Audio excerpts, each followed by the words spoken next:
نظام دستاف سروکاتیا پید آلدار خلیل در حق روشا سوریه دا دیار کرد که دوی دستورک دموکراتیک ایدیج سوریه را بدانین.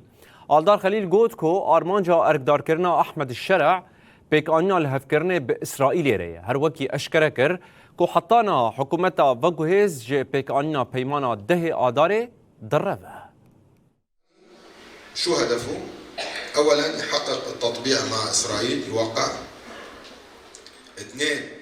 آرمانجا جولانی چیه؟ یا یکم لحفکرنا به اسرائیل ریا یادن و گراندنا تکیلین به دولت عرب رایین لحفکرندنا براوان و رژیم الاسد ده تنبو من السعوديه قطر وهر وكيدن. نحن موجودين على الارض في عندنا مشروع واساسا من 2011 عم نقول ما لنا علاقه بالسلطه ولا نحن مو باحثين عن السلطه ولا شيء.